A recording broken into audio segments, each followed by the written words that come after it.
Estamos empezando el Ateneo de hoy. Bueno, yo voy a comentar una paciente, bueno, obviamente el Ateneo es frágil, con multicomorbilidad, manejo interdisciplinario, que muchos de ustedes probablemente la conozcan. Yo a la señora la veo por primera vez en mayo del 2015 en el contexto de nuestro consultorio de evaluación funcional del adulto mayor. Venía con su hija médica, la señora tenía en aquel entonces 81 años, sus antecedentes eran artrosis de rodilla bilateral, depresión, dispepsia, una caída hace 4 años con fractura de hombro izquierdo, sin dolor. En julio del 2014 todavía tenía otra caída con una fractura lumbar, le habían hecho vertebroplastía en enero del 2015 con mejoría del dolor. Luego comenzó con tratamiento para osteoporosis, calcio, vitamina D, bicarbonato y luego prolia. Todo lo que yo les voy comentando acá de la paciente en sí es sacado textual de la historia clínica. Obviamente la historia clínica es todo mucho más detallado, pero para que ustedes vean lo que uno escribió en ese momento. Bien.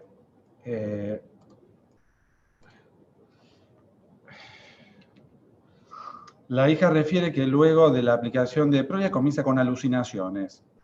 Le diagnostican una infección urinaria sin fiebre por un sedimento urinario patológico, le dan antibióticos, pero sin mejoría de las alucinaciones. Estas eran de personas que le robaban cosas, también tenía alucinaciones auditivas, tenía episodios de desorientación, no reconoce a veces su casa, en otras oportunidades le habla a los actores de la televisión como si estuviesen en el living de su casa. Y bastante variación en el estado de ánimo durante el día. Otro antecedente de importancia había tenido en marzo de ese año también una neumopatía por aspiración. Ella se encontraba en seguimiento con un médico psiquiatra, se encontraba angustiada, le habían dado hace 4 años atrás memantine por olvidos, que lo había tomado por poco tiempo. La hija participaba activamente, ya sea en la metodología diagnóstica como en el tratamiento. Ella no percibía un deterioro cognitivo franco. Igualmente ya 4 años antes le habían hecho una evaluación neurocognitiva que estaba descrita con algún compromiso en la atención y disfunción ejecutiva con un mini mental de 30 en 30. Ya estaba tomando esomeprazol, sucralfato, paracetamol, venlafaxina 75 miligramos, risperidona 0,5 cada 12, quetiapina 50 miligramos por la noche, y la hija la notaba más rígida y muy sensible a la medicación, y también tomaba clonazepam 1 miligramo. Bueno, con toda esta medicación no había mejorado sus alucinaciones, le habían hecho una resonancia magnética fuera del hospital que tenían signos de retracción cortical difusa y algunas imágenes de pequeños vasos periventriculares que impresionaban ser leucariosis. Estaba con rigidez extrapiramidal, en silla de ruedas, tenía los movimientos en silla de ruedas.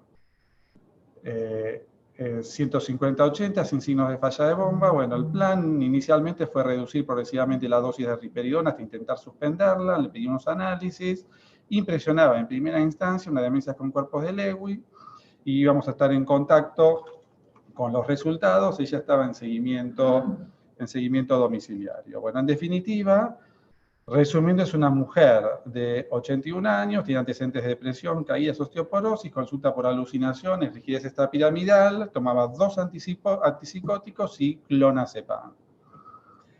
Entonces, en el diagnóstico inicial que uno sospechaba que la señora tenía, probablemente por el interrogatorio y el cuadro clínico en general, una demencia con cuerpos de Lewy, que como ustedes ven en la diapositiva, la lesión principal son estas inclusiones intracitoplasmáticas con agregados de sinucleína y ubiquitina. En general hay una mayor deficiencia de acetilcolina si lo comparamos con los pacientes con una demencia tipo Alzheimer pura. Y cuando se afecta principalmente la corteza temporal y parietal, las alucinaciones son muy frecuentes. Y las ideas delirantes se cree que está más relacionada con una upregulation de los receptores muscarínicos M1 a nivel temporal. Básicamente los pacientes tienen un deterioro cognitivo que básicamente está relacionado con un deterioro más, lo que nosotros llamamos subcortical, no cortical como la enfermedad de Alzheimer, con afasia, apraxia, agnosia, eso en general no lo vamos viendo. Son pacientes que en la evaluación, desde el punto de vista de la memoria, vos le das pistas, el paciente lo va recordando. Estos en particular tienen principalmente alteraciones visuales ya desde el comienzo y trastornos en el movimiento por, obviamente, síntomas vinculados por el daño en la sustancia negra de los ganglios basales, con rigidez, lentitud en los movimientos, temblor, alteraciones en la marcha. Y bueno, todo lo que tenga que ver con lo visoespacial. Como ustedes ven aquí, lóbulo temporal, parietal, occipital y sustancia negra es lo que más está afectado. Las demencias con cuerpos de Lewy tienen una prevalencia que varía entre un 10 a un 30%. Va a depender si nos centramos en consultorios neurológicos de derivación, con gente quizás un poco más joven.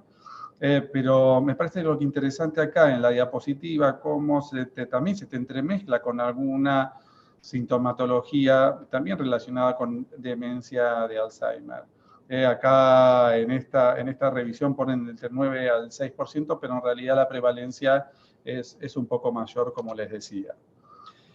¿Qué es lo que vamos a ver en la clínica? Lo más frecuente, una cognición que es fluctuante, aunque en el mismo día. En el mismo día puede pasar por momentos que está como más somnolencia, más desconectada del medio que la rodea, relacionado con, bueno, obviamente con el tema de la atención y el estado de alerta, las alucinaciones principalmente visuales y bien formadas y detalladas, a diferencia de la enfermedad de Alzheimer, que son más bizarras.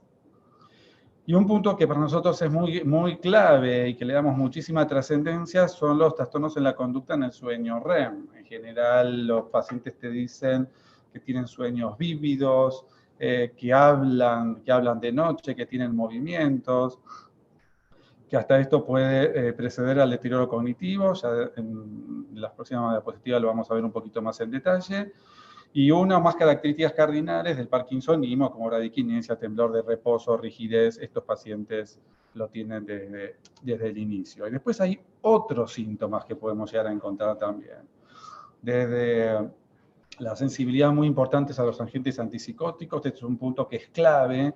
Vos le das dosis bajas de alguna medicación antipsicótica, aunque sea quetiapina, y tienen una sensibilidad muy aumentada, y con dosis bajitas se planchan, muchas veces difíciles de despertar por varias horas, aunque días.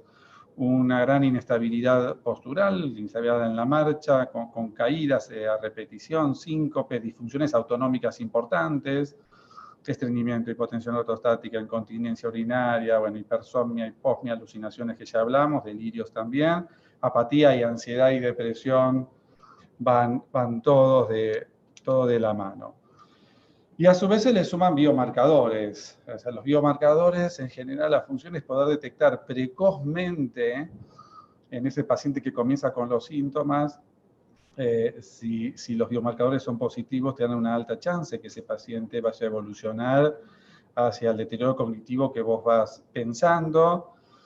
Para eso podemos usar un SPECT, un PECT, la gammagrafía miocárdica. Nosotros habitualmente esto no lo pedimos, porque los adultos mayores con los síntomas clásicos que tienen en general es suficiente, pero sí quiero recalcar la confirmación polisomnográfica con trastorno del sueño REM sin atonía. La práctica cotidiana, ¿qué es lo que nos sucede a nosotros? Vemos ese paciente que quizás tiene un deterioro cognitivo leve, todavía no tiene una demencia, pero tiene trastornos en el sueño. Le pedís una polisomnografía y ya empieza a tener esto que te lo relatan en el informe, el REM sin atonía. El REM es la parte del sueño donde nosotros soñamos. Ahí, cuando nosotros soñamos, todos nuestros músculos tienen que estar atónicos, porque si yo estoy soñando que me están robando, me levantaría y estaría corriendo en un intento de escape.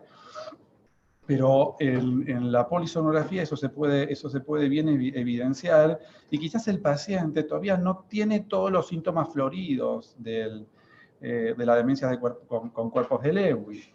Pero es el paciente que ya hoy por hoy que nosotros vemos, que por X motivo le pedimos la polisonografía y tiene REM sin atonía, casi tiene el paciente una chance de evolucionar hacia enfermedad de Parkinson o hacia demencia de cuerpos de Lewy en 10 años un 80%.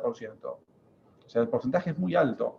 Entonces, vamos a ver después qué estrategias podemos utilizar en el paciente que encontramos solamente con esto, pero a nosotros nos abre bien los ojos que lo tenemos que seguir de cerca. O sea, hoy no está con demencia, no está con Parkinson, pero ojo, en el transcurso del tiempo lo puede presentar. Y después hay otros biomarcadores con menor peso que apoyan el diagnóstico. Básicamente los dos que nosotros más utilizamos son la tomografía computada y la resonancia magnética. Yo les quiero mostrar dos imágenes de la paciente. Una fue en el año enero 2015. Bueno, esta es una. ¿Y qué pasó después en agosto de 2017? Yo intenté que sean los cortes lo más parecidos posibles, pero uno ve cómo se profundiza la atrofia cortical y la atrofia central también. Miren, en los hipocampos, cómo la situación fue mucho más marcada, con mayor dilatación de los ventrículos laterales a expensas de la atrofia, ¿no? Hubo más atrofia y se dilataron más los ventrículos. Si uno ve un poquito más en detalle, se ve que tiene las lesiones vasculares de pequeño tamaño, lo que uno lo puede llamar como, lo que está descrito llamar como leucariosis, muy frecuente en los adultos mayores, pero no es un dato banal.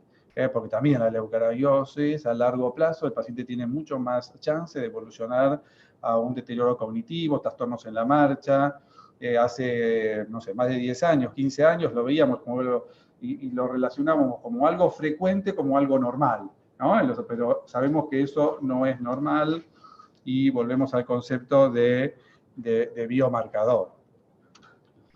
Bueno, entonces, ¿cuáles son los criterios de diagnóstico de la demencia con cuerpos de Lewy? Bueno, para decir que el paciente tiene probable demencia con cuerpos de Lewy, por lo menos que estén presentes dos o más características clínicas centrales que estuvimos viendo recién, con o sin biomarcadores. O sea, esto está bueno porque no necesitamos sí o sí pedirle estos biomarcadores que charlamos un poquito hace unos minutos.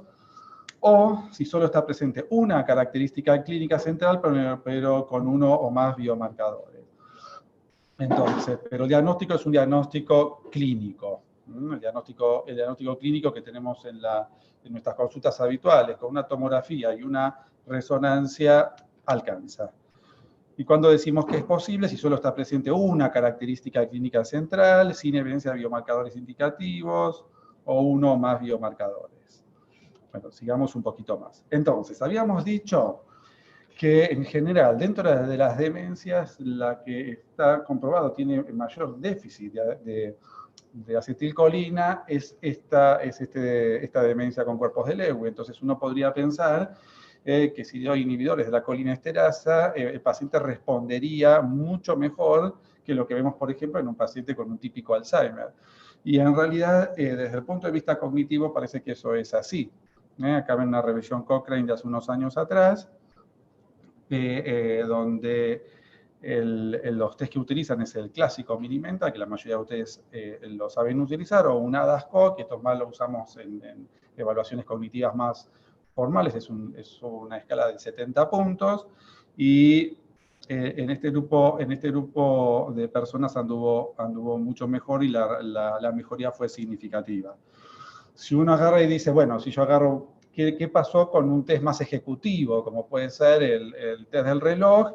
Y acá toca justo, aquí, acá tengo varios epidemiólogos en la sala, veo que toca justo el 0, así que hubo una tendencia a una cierta mejoría, digamos así, no quiero tratar de usar el término justo, pero bueno, una cierta tendencia. Pero lo que quizás a nosotros más nos interesa es qué pasó con respecto a los trastornos de conducta. siempre hablamos con la familia, o sea, el tema de la memoria es relativamente más sencillo poder asistirlo al paciente, pero cuando empieza con trastornos de la conducta, la situación pasa a mayores y acá los beneficios no fueron como los que a uno le gustaría, los que se ven en la parte inferior de la diapositiva, en el NPI, que es una escala que nosotros utilizamos mucho para ver y seguir en el follow-up los trastornos neuropsiquiátricos. Igualmente, en este trabajo del 2012, fue el trabajo que, dicho sea de paso, los trabajos que siguieron a posteriori no pudieron reproducir esta franca mejoría con inhibidores de la colinesterasa. O sea, cómo en este trabajo ustedes ven cómo mejoraron las ideas delirantes, que son las delusions, las alucinaciones, la ansiedad, la fluctuación cognitiva. Pero entre nosotros tampoco que quiero generar una falsa expectativa que con esta medicación vamos a resolver nuestra problemática y la problemática del paciente como nos gustaría, pero los trabajos que vinieron a posteriori no fueron tan contundentes como este trabajo. Entonces, rescato el tema y muchísimo cuidado con los antipsicóticos por el tema de la hipersensibilidad. Los trastornos de conducta en el sueño REM, cuando uno hace una búsqueda, todos los trabajos hablan de este en particular, que le dieron clonazepam, para el tratamiento en dosis de 0,25 a 1,50 miligramos antes de ir a dormir, pero ustedes fíjense la cantidad de pacientes que utilizaron. Completamente exitosa en 21 pacientes, que fue el 51%, y de ahí para menos, o sea, muy poquitos pacientes. Y otro trabajo, que también muy citado en la biografía, era con melatonina. Con melatonina en dosis de 3 a 9 miligramos.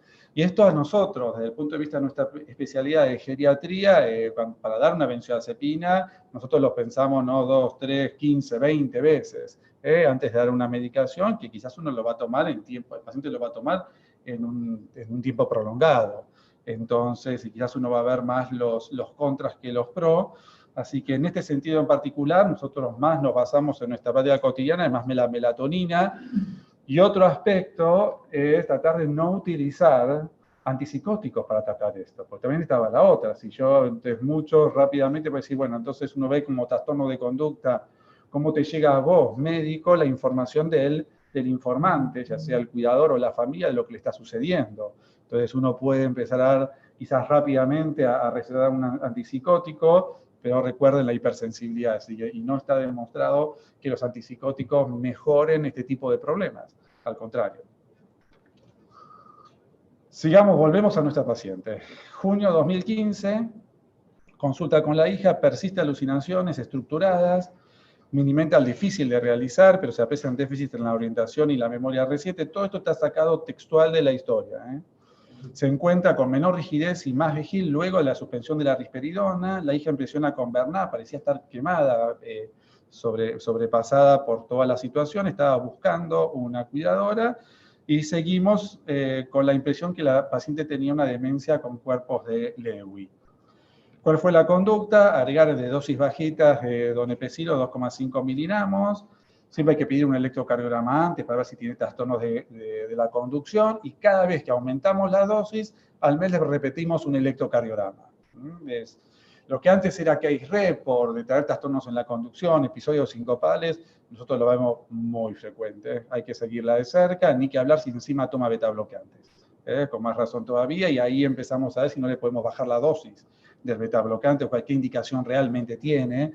Algunos que toman betabloqueantes por hipertensión arterial hace muchísimos años, y uno puede ir viendo la posibilidad de reducir o sacar.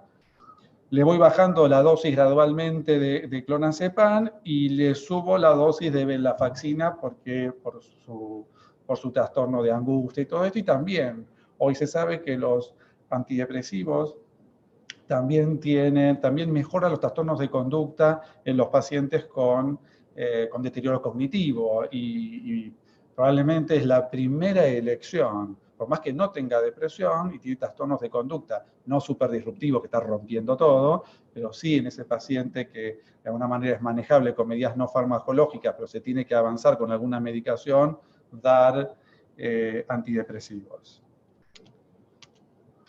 Bueno, y ahora, habíamos empezado con el diagnóstico en mayo 2015.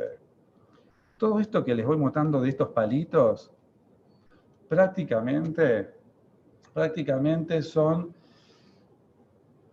para ser bueno de alguna manera, una semana tiene 7 días, contacto con la familia por lo menos 3 veces por semana.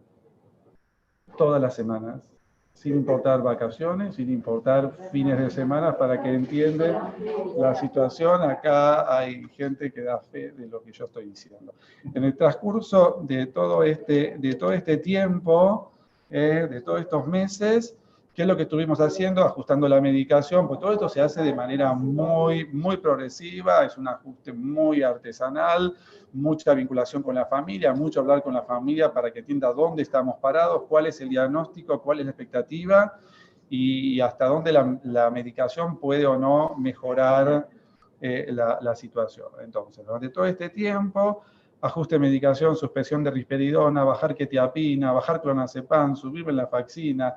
Se puede hacer una prueba con levodopa en este tipo de pacientes, más los que tienen trastornos en la marcha y caída, porque podría mejorar un poco ese aspecto, y mucho del trabajo del burnout, del agotamiento de la cuidadora, que era la hija. En enero del 2016 viene la primera internación acá en el hospital, por una neumonía. Recuerden que ya venía con algunos trastornos de glutorio, veníamos comiendo todo procesado. Y acá yo ya empiezo a rescatar acá la tarea conjunta con medicina domiciliaria y con sociosanitario. Fue una tarea a la par con todo el equipo, donde insistimos muchísimo en la adecuación terapéutica. Una de las cosas que quedamos con la paciente que iba a ser clave, que no la íbamos a intubar en el momento que sea necesario, decidir si iba a ser una postura, y en eso con la hija la situación era muy intensa, hablar con ella, pero eso lo tenía también bien claro, fue mucho trabajo, no lo pudimos hacer en un solo día, y todo hasta tratar de hacer en casa para no tocar el hospital. Fue muy traumática esa internación, para todos, para el equipo médico de la internación en sí, con una familiar muy, muy presente y participando en todas las decisiones. Después de aquí empezamos nuevamente con un montón, con la intensidad de la contención extrahospitalaria. En un momento también participa Gerontopsiquiatría a Domicilio, que es un grupo de geriatras que nos ayudan con los adultos mayores con trastornos de conducta en el contexto de deterioro cognitivo en el domicilio. Y desde enero hasta agosto, en agosto tiene una nueva internación por neumonía. La internación llega cuando ya en casa empezaba a desaturar, empezaba con antibióticos, la situación era muy angustiante, principalmente para la hija. La internación solamente fue de 3 días, o sea, 3 días. Lo que más intentábamos hacer es que no pase la guardia, que entre la guardia. Ella ya conocía a las figuras de cada uno de los sectores, y había un conocimiento mutuo, ¿no?, de la familia y el personal médico. Pero el tema era tratar de que no suba al piso y rápidamente tratar de compensarla para que vuelva a la casa. O sea, esa era más o menos la cuestión. Obviamente que siempre acá se sumaba el cuadro respiratorio con un poco de insuficiencia cardíaca, pero esa era la situación habitual. Durante ese año también muy intensas las cuestiones, siempre en más de una oportunidad se iba a la guardia, pero se pudo manejar sin mayores cuestiones, hasta que tiene una internación por neumonía un año después. Pero ya acá fue solamente 2 días. O sea, en realidad, ¿qué fue lo que sucedió acá? Básicamente salía de la situación más urgente, quizás no tanto de la paciente, sino más bien del familiar, de la angustia de cargar por encima médica, así que se ocupaba también médicamente de la paciente, pero bueno, esos 2 días alcanzaban como para bajar un poco los decibeles y volvía a la casa. Bueno, ¿qué pasó aquí desde agosto de 2017 hasta enero de este año? Mucho trabajo conjunto. Ustedes fíjense, hubo 3 años que no toca el hospital.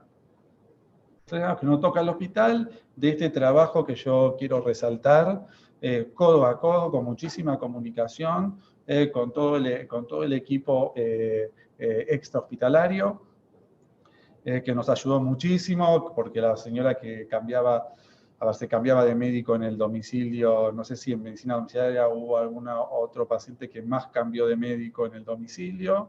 La situación era muy difícil el manejo y requería mucha contención. Enero de este año, un profesional sugiere el tema de la alimentación enteral. En ese momento, yo estaba de vacaciones, estaba acá en la costa, me llama la hija en el celular, porque teníamos contacto por el celular. Nosotros, entonces, no, que le dijeron que con esto se iba a mejorar y todo su cuadro, que ella se quería sí o sí, que le pongan la sonda. ¿Vive el médico? ¿Cómo? ¿Vive el médico? Para ver quién fue el médico. Así que quién fue el médico que sugirió esta cuestión. Lo que pasa es que vieron cómo es esto. Alguien tira una piedrita que cae por la montaña, que después se hace una bola de nieve. Encima, bueno, yo estaba afuera, hablaba con ella todos los días y le daba mi opinión en el contexto. Entonces, me acuerdo en ese momento, yo la llamé a Fabi, que estaba acá, por toda esta movida que se generaba con toda esta situación, donde yo le comentaba que la expectativa, o sea, íbamos a cambiar una suerte de problema por otro, que el problema estaba puesto más en el motor, y no tanto que en la indicación de darle más nafta, sino que la situación era diferente, con las potenciales complicaciones que les iba a dar también, que estábamos casi cambiando un problema por otro. Ahí también un montón de trabajo, hasta que en marzo de este año tiene una internación por una infección respiratoria versus urinaria y la señora fallece. Entonces, a ver, lo que vimos fue la evolución de alguna manera, entre comillas, casi natural, de 5 años de evolución, desde el momento del diagnóstico hasta el fallecimiento de la paciente. Obviamente que la señora fallece, no se intubó ni nada, la adecuación terapéutica que nosotros habíamos planteado tiempo atrás se pudo lograr. Obviamente que falleció en el hospital, o sea, no falleció en la casa por la circunstancia también familiar principalmente. Y fue muy intensa toda la situación, pero desde el punto de vista nuestro aprendimos muchísimo en todo este manejo para que la situación fluya de la mejor manera posible en este contexto. Yo de las diapositivas que restan quiero mostrarles algunas cosas que para nosotros son de gran utilidad. La Sociedad Americana de Geriatría hace unos años atrás saca cuáles son los 5 cosas identificativas, digamos así. Disculpen que está en inglés. Uno es el tema de la alimentación enteral en el contexto de estos pacientes. O sea, no tiene mayor cuestiones, hay que hablarlo con la familia, si uno lo puede hablar inicialmente mejor, pero bueno, todos tenemos que tener de alguna manera un discurso bien claro, porque sucede como me pasó a mí, y quizás a ustedes también, alguno empieza a tirar, alguien dice algo vinculado con esto, y la gente con una cuotita de esperanza se te hace una fogata y quiere ir de lleno. ¿Qué otras cosas son así como puntales de nuestra especialidad? El no uso de antipsicóticos como primera lección en trastornos de conducta en el contexto de la demencia, trabajar muchísimo sobre las medidas no farmacológicas, el tema de evitar usar medicamentos para el tema de la diabetes para llegar a una hemoglobina menor de 7,5 en el contexto de pacientes con con fragilidad, el tema de las benzodiazepinas como medicación hipnótica de primera elección, tratar de eso obviamente no utilizar, y no tratar a las bacteriurias asintomáticas. Entonces, esos serían como los 5 pilares. En otro Ateneo les voy a decir los otros 5 más, pues son 10 ahora.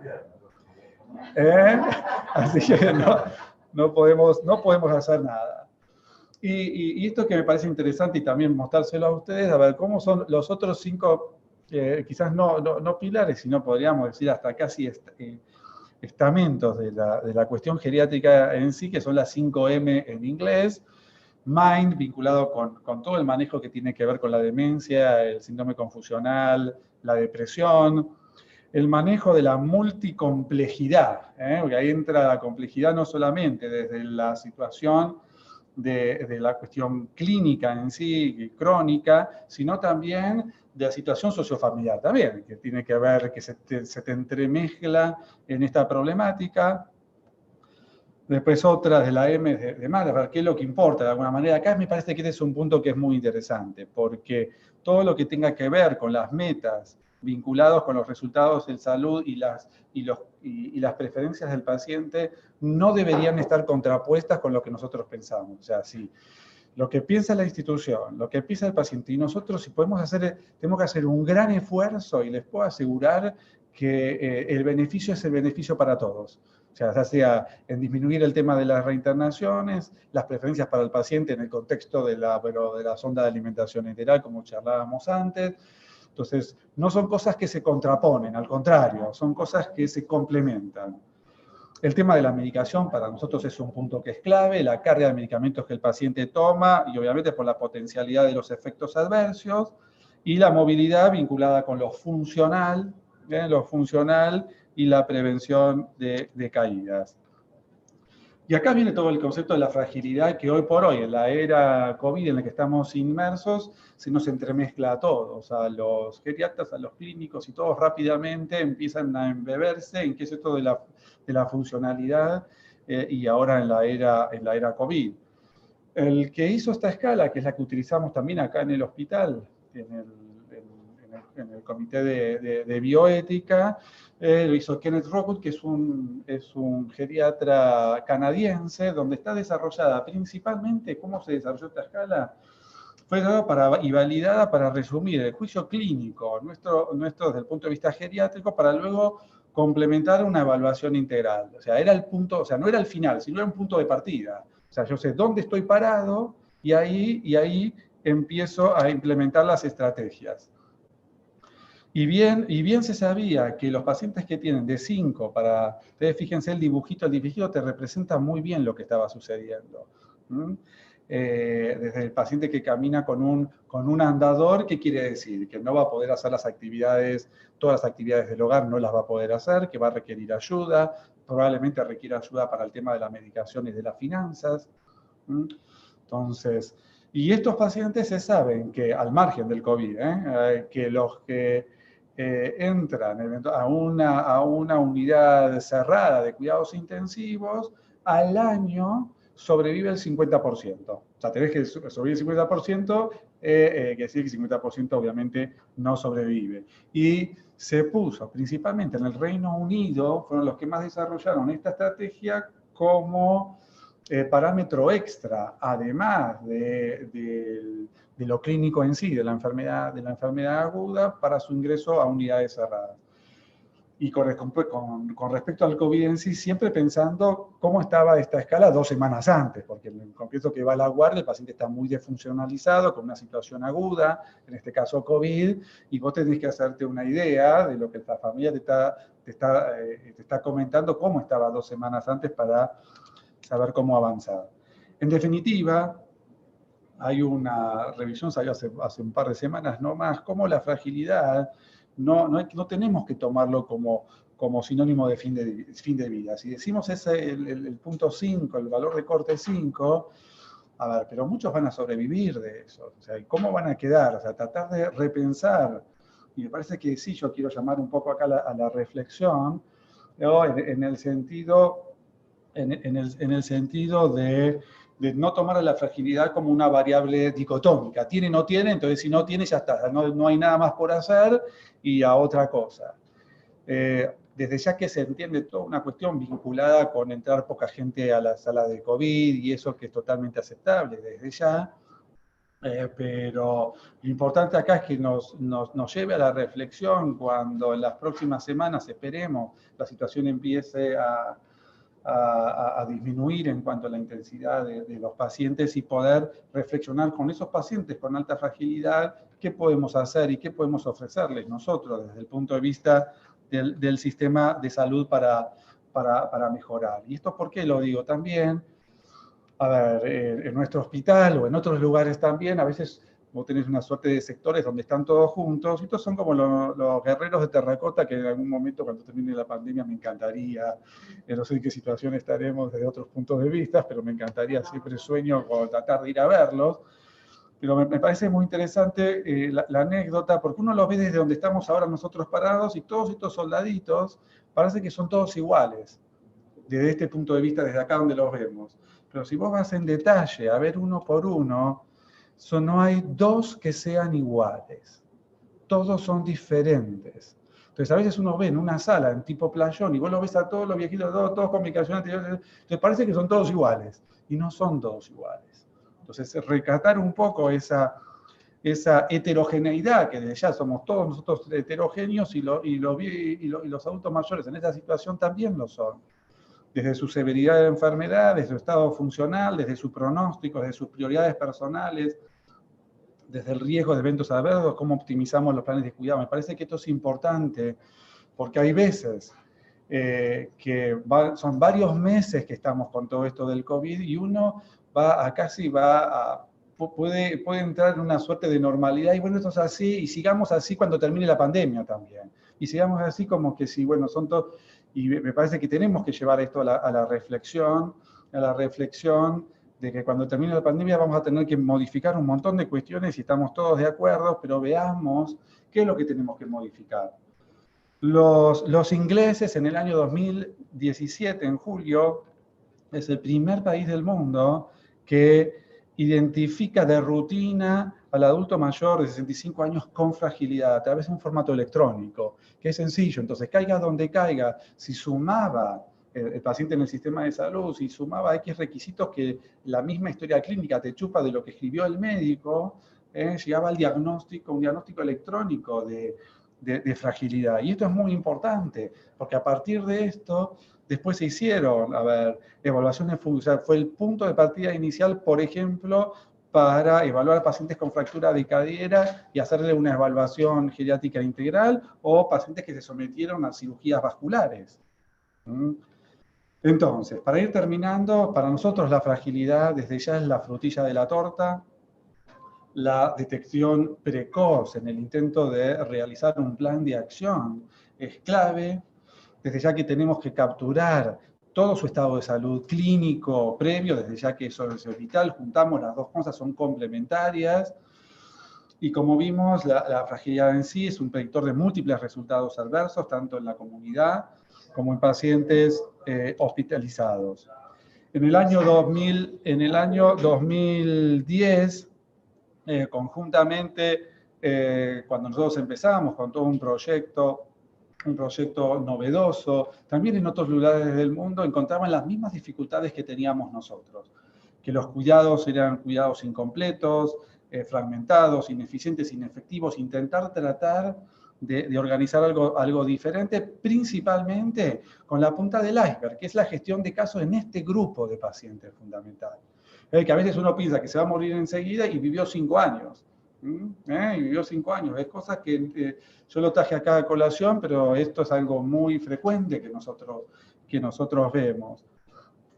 Ese paciente que está en una situación intermedia, como en este gráfico de Meri-Tinetti, que a la izquierda van a ver los pacientes que puede ser cualquiera de nosotros, que tenemos por lo menos 10 años de vida, esperemos sin mayores problemas, y por la derecha tenemos a los que van a fallecer en los próximos meses. Pero en el medio tenés un grupo de pacientes como esta señora, que en el año 2015 después evolucionó, obviamente, como era de esperar, pero tenemos un grupo de pacientes que pueden beneficiarse con este tipo de metodología que estamos ya en el hospital haciendo, que es una estrategia multidisciplinaria y en muchos casos interdisciplinaria, principalmente organizados con otros grupos no médicos.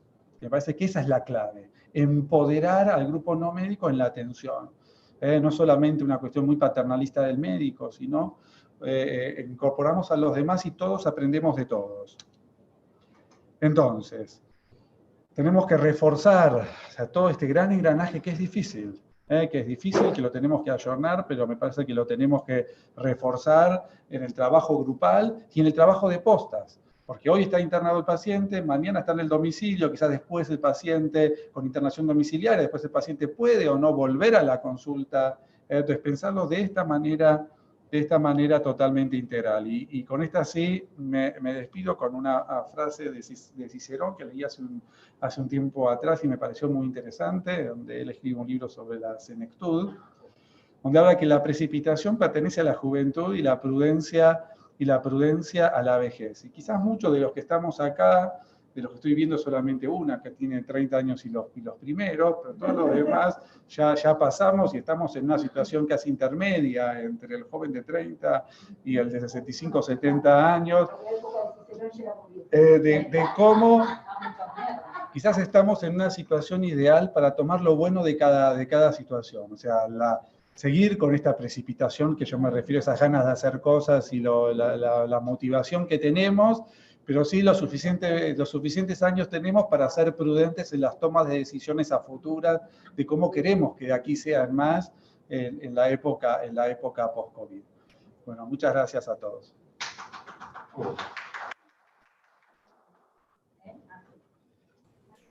Marcelo, ¿me escuchás? El jugo que tomaba. Después de COVID. Claro. Este es un gran estoico. Claro. Un gran estoico. Bueno, a ver, acá me mandaron algunas preguntas. Mariela Herrero pregunta si creemos que todos los profesionales valoran el estado de fragilidad de sus pacientes en este sistema de salud, y la realidad es que no, o sea, no todos lo valoran. Me parece que cada vez más, por lo menos en nuestro hospital, cada vez más el concepto de funcionalidad y de fragilidad lo van internalizando, principalmente por años de una tarea conjunta, de ateneos y todo esto que uno lo va metiendo, pero bueno, todavía es todo un camino a recorrer. Otra pregunta de María Nadia Rivas. ¿A partir de qué dosis la risperidona se considera un antipsicótico típico? Me imagino que ella está pensando en la potencialidad de efectos adversos significativos. Si uno le va subiendo la dosis y llegas a 1 miligramo o más y el paciente no mejora, el corte es 1 miligramo. O sea, el corte es 1 miligramo. Si el paciente no mejora, la potencialidad de efectos adversos, principalmente piramidales, es muy alto, así que tenés que pensar en otra medicación y no avanzar con la dosis. La doctora Fabro pregunta si además de la venlafaxina, ¿qué medicamento resultaría útil para los trastornos en la conducta de estos pacientes? Si te referís con respecto a los antidepresivos, en realidad lo que más trabajos hay es con citalopram, con sertralina, pero dosis más altas que las habituales. O sea, de citalopram dosis de 40 miligramos, de sertralina más rondando casi los 200 miligramos. O sea, son dosis mucho más altas, desde ya que uno va escalonando progresivamente. Bueno, yo no tengo acá más preguntas, no sé si habrá... Sí, Hernán. No, una pregunta que quería hacer, un comentario y una pregunta. La pregunta es si para las hipersomnias diurnas, ¿no? Digamos, que tienen estos pacientes, el modafinilo puede llegar a ser útil. Y vos decís, no a los antipsicóticos, pero digamos, si uno por alucinaciones hay que utilizar, si la clozapina tal vez no podría llegar a ser, digamos, la indicación, ¿no? Y finalmente, cuando vos pones el índice, la utilidad del score de fragilidad electrónico británico, el objetivo inicial, justamente, digamos, no era la transversalidad en el proceso de atención de la población, ¿no? Sino no escalar las conductas terapéuticas. De hecho, si recuerdan, en el Ateneo de hace unas semanas atrás de Martín O'Flaherty, él mostraba los pacientes por décadas de vida, digamos, y cómo los ancianos mayores, sobre todo los mayores de 80 años, más del con coronavirus, y residentes en jóvenes geriátricos, más del 50% en realidad con coronavirus habían muerto sin salir nunca del geriátrico. Y arriba del 60-65% se había muerto en geriátricos. Y después rescatar, digamos, el comentario que hiciste, que en realidad, digamos, la longitudinalidad del Ateneo, ¿no? Que la transversalidad y la formación de equipos no solo le dan mejor calidad de vida, digamos, al paciente, sino a los grupos tratantes, ¿no? Digamos, realmente... Bueno, hace 2 días participé de un webinar de ética de la UCA, y yo lo que comentaba ahí es que esto que vos comentabas, o sea, ¿por qué la mayoría en Canadá pasó lo mismo? O sea, la mayoría que murieron fueron pacientes adultos mayores en geriátricos, pero ya el hecho, ya estaba todas las disposiciones que entra ahí, no se traslada al hospital. O sea, vos estás en falta si lo trasladaste al hospital. Entonces, se hace todo lo posible en la institución geriátrica. Entonces, no se sobresaturó el sistema de salud. Una de las cosas que me parece también a reflexionar es las directivas anticipadas. O sea, todos nosotros, o sea, que son muy pocas, le tenemos que dar muchísima importancia, y más a nuestras edades de la vida, que estamos bien y podemos decidir. Pero me parece que también como reflexión, me parece que también, si nosotros le damos importancia a eso, tenemos mucho más chance de empoderar también a los pacientes y darle, y si el paciente nos cree, lo que pasa es que nosotros tenemos que tener las directivas anticipadas nuestras, no puedes convencer a alguien de cosas que vos no hiciste. Entonces, me parece que también es como reflexionar sobre ese aspecto también, para que nosotros también seamos partícipes activos de lo que eventualmente nos puede suceder. Sí. A lo que preguntabas de la clozapina, en adultos sí. mayores ni siquiera hay estudios, porque la clozapina se deja solo para jóvenes esquizofrénicos que no respondieron a todos los antipsicóticos previos de toda la vida. En viejos no se usan. Y la opción es la olanzapina en dosis de 2,5 a 5. Y cuando ya no te queda otra y se hiciste todo lo demás. El otro problema con la clozapina, o sea, la clozapina es resorte del especialista y necesitado por un cuadriplicado con recetario. A ver, si ya llegas a esa altura, lo tenés que derivar al paciente. O sea, ya escalaste hasta carbamazepina, bueno, no entramos, pero también dentro de la escala, antes de llegar, si llegamos a la clozapina, ya es otro resorte. Acá pregunta Yasmín Tenaglia si le podemos dar también mirtazapina. A nosotros la mirtazapina nos gusta mucho porque es un antidepresivo sedante con efecto apetito estimulante. Entonces, si vos encontrás encima a alguien que está flaquito, que come poco y tiene problemas del sueño, con una medicación, pues ya con dosis de 7,5, ya ese mismo día mejora el tema del sueño. O sea, no tenés que esperar, sí, para aumentar la dosis a poquito para mejorar el tema antidepresivo, pero con las dosis bajitas ya vos ves el resultado que tiene, así que también es una medicación a utilizar y la utilizamos mucho y es muy noble desde el punto de vista de los efectos adversos, o sea, comparados con los demás. Hay poca hiponatremia. Menos, pero lo seguimos de cerca igual. Sí, sí, obviamente. Y lo que te había dicho Michelle digamos, el modafinilo.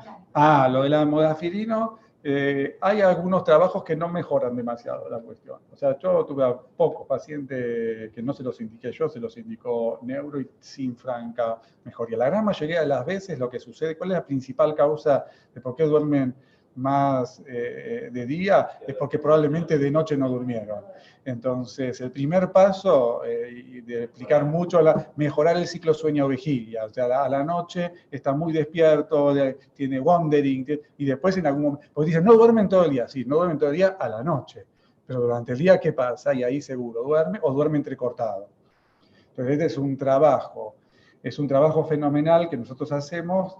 Yo siempre le digo a los familiares y a los cuidadores que es como la base de la pirámide, es lo no farmacológico. Es lo más tedioso, pero es lo que mejor es efectivo. Entonces le tenés que cambiar entonces le damos herramientas para cambiar esa problemática, porque si no lo que quieren es una pastillita que duerma toda la noche 8 horitas y que no moleste para nada y durante el día esté despierto sin problema. Eso no existe. O sea, eso no existe. Entonces, esto es todo un trabajo. En la clínica vos tenés indicado modafinilo, metilfenidato y anfetamina. Obviamente, ni el metilfenidato ni la anfetamina van a probarlo en viejos. El intento muchas veces con lo no farmacológico y darle modafinilo a la mañana, lo seguís haciendo. O sea, hay pacientes que no responden, pero en la clínica yo tengo un montón de pacientes que han mejorado bastante la cognición, obviamente siempre reforzando lo no farmacológico. Ese es el trabajo chino que hacemos nosotros, lo no farmacológico, enseñar a los cuidadores, a los familiares, que esa es la base de todos los tratamientos, de todas las patologías. Y lo otro que muchas veces sucede cuando iniciamos una medicación nueva es que a veces vemos un cambio inicial que es positivo, pero el tema es no quedarse con eso a lo largo del tiempo y ver si funcionó, cuánto tiempo funcionó y si hay que sacarlo en algún momento porque no funciona. Porque es muy frecuente que nos pase esto, que iniciamos una medicación y es una medicación inicial y que después a lo largo del tiempo quede y va sumando medicación. Bueno, esto es clave. La verdad que a eso yo lo llamo que queda en piñón fijo. O sea, alguien le dio una medicación, nadie se la toca, se lo dieron por una indicación puntual, esos síntomas mejoraron por un tiempo, y quedó con la y nadie le toca la medicación. O sea, continuamente tenemos que rever las situaciones y más en estas épocas de teleconsulta. Ayer vi una señora, con justo también una admisión de cuerpos de Lewy, pero que estaba tomando al mismo tiempo escitalopram y citalopram. Entonces, la cuidadora entendió mal, y venía desde febrero así, porque entendió mal que lo que le dijo, y vos veías evoluciones diferentes que copian esto, y nadie se pregunta, ¿entendés qué es lo que está sucediendo? O sea, me parece que esto es importante, más con esto de la teleconsulta, que acá hay que sí, que toma lo de siempre, tenemos que ser muy cuidadosos. Entonces, ¿cómo de alguna manera reflexionar sobre esto, parar un poco? Ya nosotros en el contexto de los adultos mayores estamos muy acostumbrados a rechequear la medicación en cada consulta, porque surgen estas cuestiones que tenés que estar muy atento y que pueden pasar en las mejores manos. Bueno, gracias a todos y estamos el miércoles que viene el próximo Ateneo y el miércoles el de clínica y el viernes fue el primer encuentro de los Ateneos. No tuviste que hablar de COVID. No COVID, pero tocamos un poco, me echamos un poco COVID. Bueno, gracias a todos. Instagram.